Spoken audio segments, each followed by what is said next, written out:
Em meio às muitas denominações, existe muita exploração com o tema do demônio. Algumas pessoas perguntaram para mim, o que você vai pregar hoje? Eu falei sobre o demônio, né? Mas não é bem assim, sobre o demônio, necessariamente falando. Existe muita exploração e muito mal entendimento com respeito a esse assunto. Pessoas desonestas, cruéis, elas inventam diversas doutrinas para poder sugar o dinheiro das pessoas que têm medo do diabo. E inventam diversas doutrinas, escrevem livros, e inventam diversos ensinamentos e vendem muitas coisas para poder a pessoa se proteger da ação do demônio. E a pessoa fica com medo, porque essas pessoas que ensinam heresias, mentiras, elas dizem que até mesmo um membro fiel da igreja pode ficar endemoniado. Então a pessoa fica com medo. Se eu estou dentro da igreja, eu me arrependi, eu confessei, eu batizei, eu estou lendo a Bíblia, e ainda assim o demônio pode entrar na minha vida, é claro que eu vou ficar com medo. Eu preciso então, irmão, nós precisamos, como a verdadeira igreja da Bíblia, como a igreja que se comprometeu com a palavra, a igreja que se compromete somente com a palavra, nós precisamos de uma resposta. Nós precisamos observar nas Sagradas Escrituras o que é que ela ensina com respeito a Satanás. Eu gostaria então que nós entendêssemos a derrota de Satanás em nossas vidas. Há sempre aquela questão, as pessoas sempre perguntam, então, o diabo está completamente derrotado? Na leitura, nós vimos que Jesus destrói as obras do inimigo, destrói o inimigo por meio da cruz. A palavra diz lá em Hebreus 2,14, por sua morte destruísse aquele que tem o poder da morte, a saber, o diabo. Então algumas pessoas, elas partem para um extremo, onde elas entendem o seguinte, que o diabo então foi destruído, ele não existe mais, não preciso me preocupar com ele, porque está escrito nessa passagem, para que por sua morte destruísse aquele que tem o poder da morte, a saber, o diabo. Muito bem, vamos entender verdadeiramente, corretamente, o que essa passagem está dizendo. Essa passagem, ela não está dizendo que o inimigo de nossas almas, Satanás, foi destruído completamente, virou pó e ele não existe mais. Ela não está ensinando isso. O que essa passagem ela está ensinando é o seguinte, qualquer pecado que você tiver, você pode levar para a cruz que ele é destruído. Seja o que for que você tenha feito de errado, seja um adultério, seja um aborto, seja roubo, matar, seja o que for que você cometeu, qualquer pecado, qualquer obra de Satanás perto da cruz é pulverizada. Toda a sua culpa é pulverizada diante da cruz. Jesus destrói, Jesus derruba, Jesus dá o nocaute, o fatality, o finish him, com a cruz, né? É total, destruição total, na cruz. Na cruz você pode confiar, não existe possibilidade de Satanás fazer qualquer coisa com a tua vida, quando você está perto da cruz de Cristo, à medida que você se aproxima dele. Portanto, existe então uma questão que nós precisamos compreender, qual é a ação, a possível ação de Satanás na vida de um cristão, na vida da igreja. Então, nós precisamos entender algumas passagens e nós reafirmamos que o nosso compromisso é com a verdade, e a verdade única procedente somente da Bíblia. A verdade que nós cremos e nós confessamos, ela procede somente das Escrituras Sagradas. Ela não procede de nenhum testemunho de algum homem que possa dizer que teve experiência com o diabo e que diga que sabe as estratégias do diabo porque foi um satanista, um pai de santo, etc. Não, a nossa fonte de informação é a Bíblia, é a palavra de Deus. Portanto, eu te convido a abrir primeiramente em Efésios capítulo 4, versículo 27. Efésios 4, 27.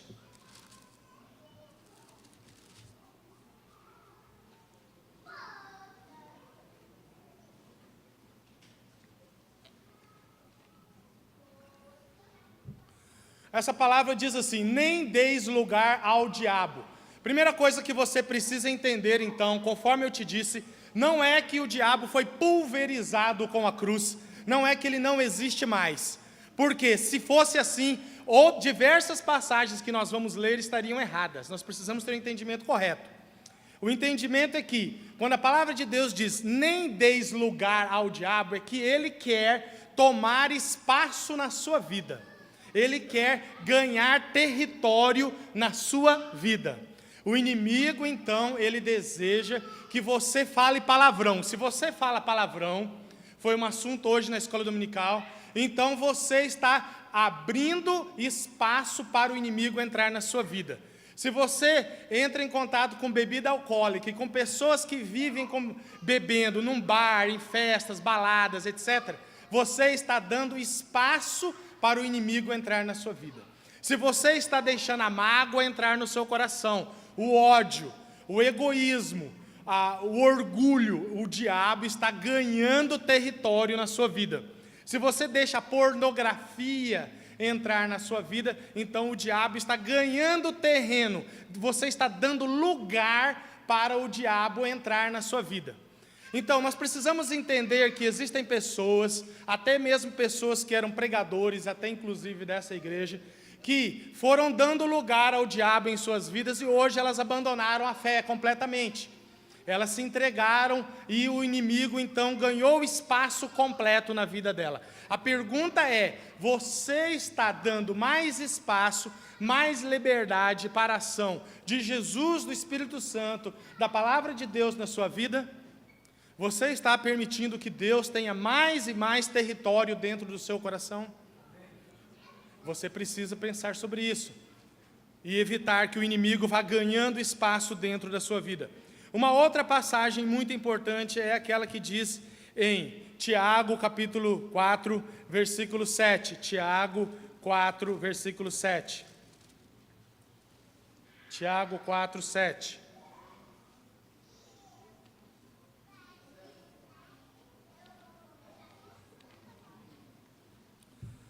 Tiago, capítulo 4, versículo 7, a palavra do Senhor nosso Deus, ela diz assim: sujeitai-vos, portanto, a Deus, mas resisti ao diabo, e ele fugirá de vós. Essa é mais uma passagem que nos mostra que o diabo, ele existe, o diabo, ele está atuando, e ele tenta atacar a igreja, ele tenta atacar os cristãos.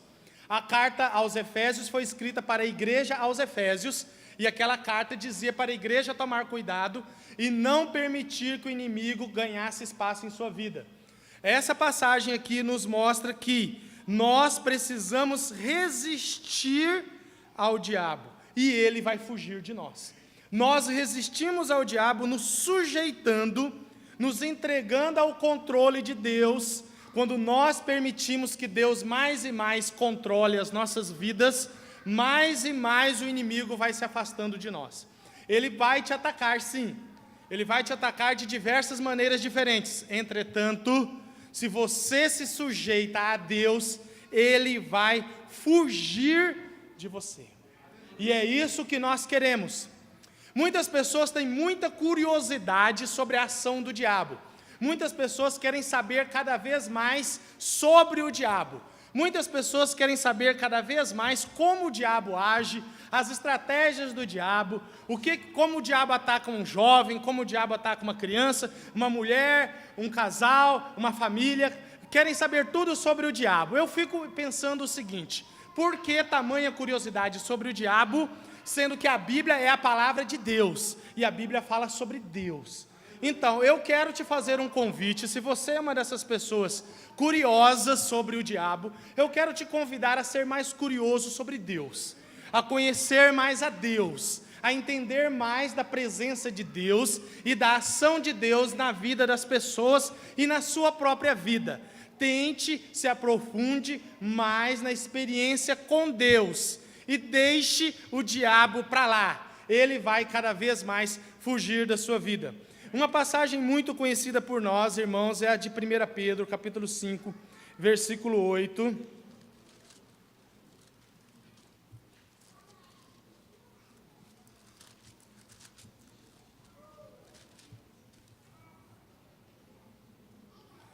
1 Pedro capítulo 5, versículo 8, a qual diz assim: sede sóbrios e vigilantes, o diabo, vosso adversário, anda em derredor como leão que ruge, procurando alguém para devorar. Essa é mais uma passagem direcionada, destinada a quem? À igreja. E essa passagem nos mostra que sim, o diabo ele está ativo e ele está andando ao derredor procurando alguém para pegar.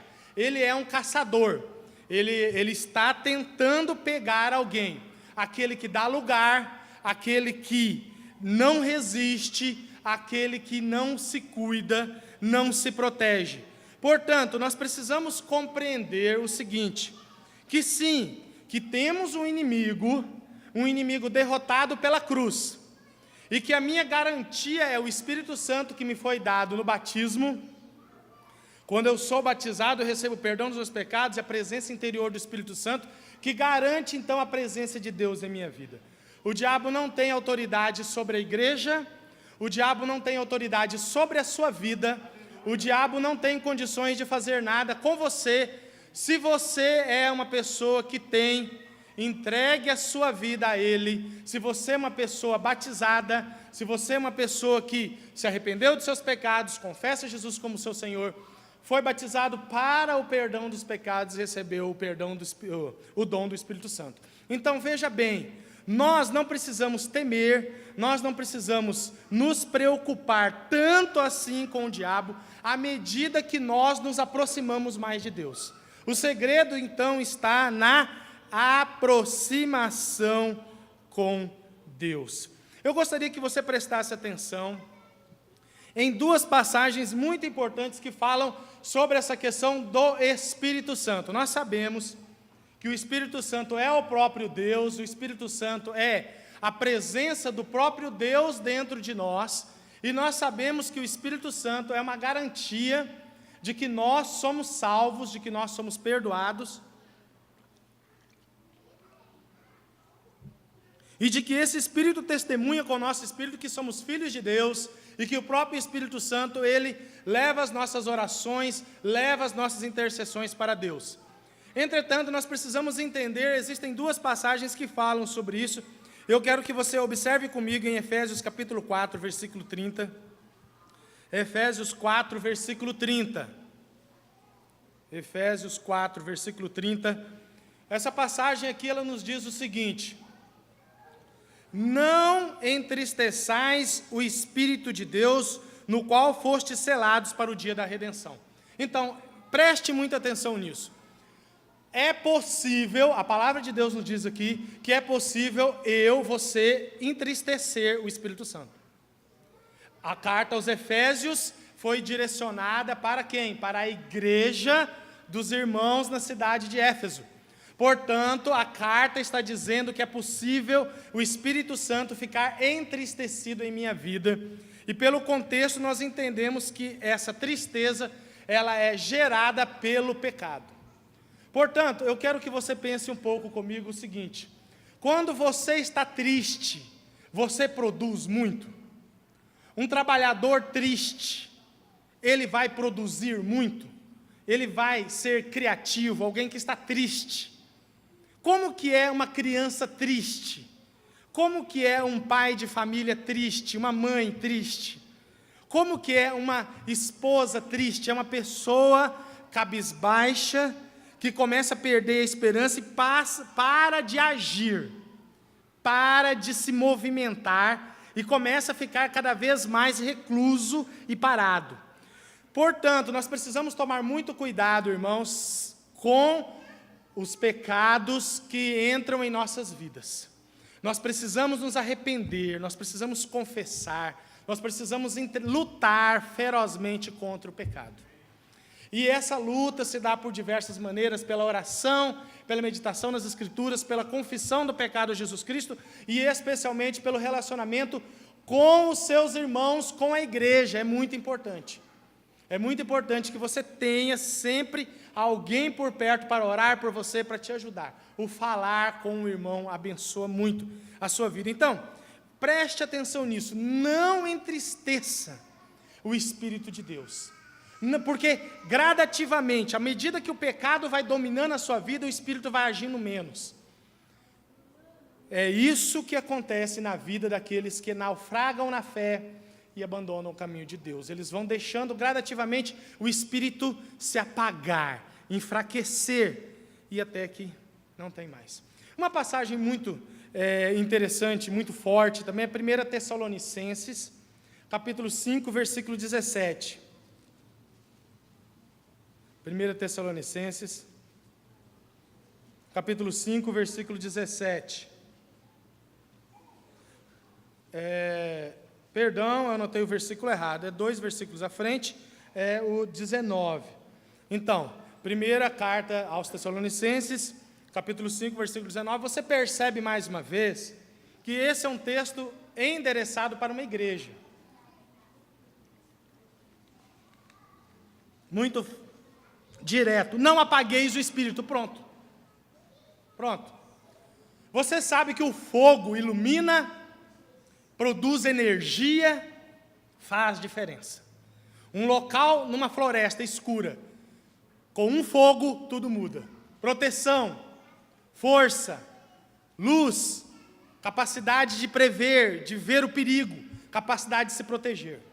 Portanto, a palavra de Deus diz, não apagueis o Espírito. Mas como assim? O Espírito pode ser apagado da sua vida se você se entregar sistematicamente ao pecado. Se você não se arrepende, se você vive uma vida de pecado contínuo e não para por aí. Então, preste muita atenção como anda a sua vida. Como está a sua aproximação da cruz.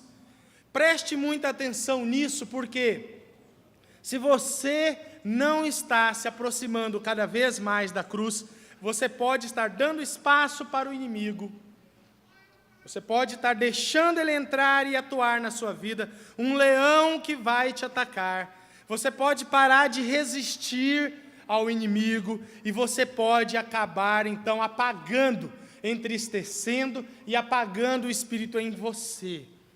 Mas a misericórdia de Deus é tremenda, e você está a uma oração da restauração. Basta você orar, basta você confessar o seu pecado. O nosso Deus é rico em misericórdia, Ele restaura você. Ele restaura a sua alma, Ele restaura a sua vida. Muitas pessoas têm a curiosidade, e quando eu falei, para os primeiros irmãos que eu falei que eu iria pregar nesse domingo, e me perguntaram o tema, eles afirmaram o seguinte, sempre há essa questão. Alguns irmãos afirmam que o diabo está amarrado, ele não tem ação nenhuma, ou ele então como um cachorro que está amarrado e tem um espaço um raio de ação, e eu não acredito nisso, ou eu acredito naquilo outro. Então, sempre há essa pergunta, né? Qual que é o espectro, o raio de ação de Satanás? Aqueles que estão entregues ao mundo, eles estão na unha de Satanás. A palavra de Deus nos diz que o mundo jaz no maligno, a palavra jaz, significa que o mundo está embasado, ele está subordinado ao inimigo. Então o mundo, ele está entregue a Satanás. Qual é a solução então para esse problema? A solução é o Evangelho, é a pregação da palavra de Deus. Essa é a solução. Então entender detalhadamente qual é essa ação no mundo, como que ele age, de que jeito, se ele entra, ele sai, ele volta. Como disse Jesus, o demônio saiu de uma vida de uma pessoa, voltaram outros 7, ficou pior. Essa é uma questão que é o seguinte, eu quero te dizer, encha a sua vida com o Espírito Santo. Cuide do seu coração, do coração da sua família, da sua esposa, do seu marido, dos seus filhos. Leia a palavra, medite na palavra, incentive as pessoas a estudar a palavra, estude a palavra, ore, cante louvores e não se preocupe com a ação de Satanás lá no mundo. Ele está agindo lá, o mundo pertence a ele, no sentido de que ele está dominando o pensamento das pessoas. A palavra de Deus nos diz em 2 Coríntios 4:4 que O Deus desse século cegou o entendimento dos incrédulos. Então Ele é capaz de fazer muitas coisas com as pessoas lá fora. Então o que nós podemos dizer é o seguinte: nós damos glórias a Deus porque nós estamos aqui dentro. Nós pertencemos à igreja e nós oferecemos para as pessoas que são atormentadas, atribuladas pelo inimigo, a palavra de Deus, o perdão, a família da fé. É isso. Então, a nossa luta, entendendo a derrota de Satanás em nossas vidas, é uma derrota por completa à medida que nós cuidamos do nosso coração, cuidamos da nossa espiritualidade e nos enchemos com a palavra de Deus. Irmãos, que o nosso Deus seja grandemente louvado. Nós podemos ter a certeza absoluta de que Satanás não pode entrar em nossas vidas, porque nós fomos selados com o Espírito de Deus. Deus seja louvado. Se você quer a restauração hoje, se você se arrepende e você busca a restauração hoje, você está preocupado, não quer a ação de Satanás, quer eliminar a ação dele na sua vida, seja qual for a ação que ele está tendo, eu te convido a vir aqui à frente. Os pastores vão orar por você, os irmãos vão orar por você. Hoje é o dia da sua restauração. Se você quer começar do zero, tudo de novo, Jesus te chama, é hoje, é agora. Venha, seja restaurado. Deus ama. A cruz é a prova desse amor. O diabo é derrotado, destruído por essa cruz. Deus seja louvado, irmãos.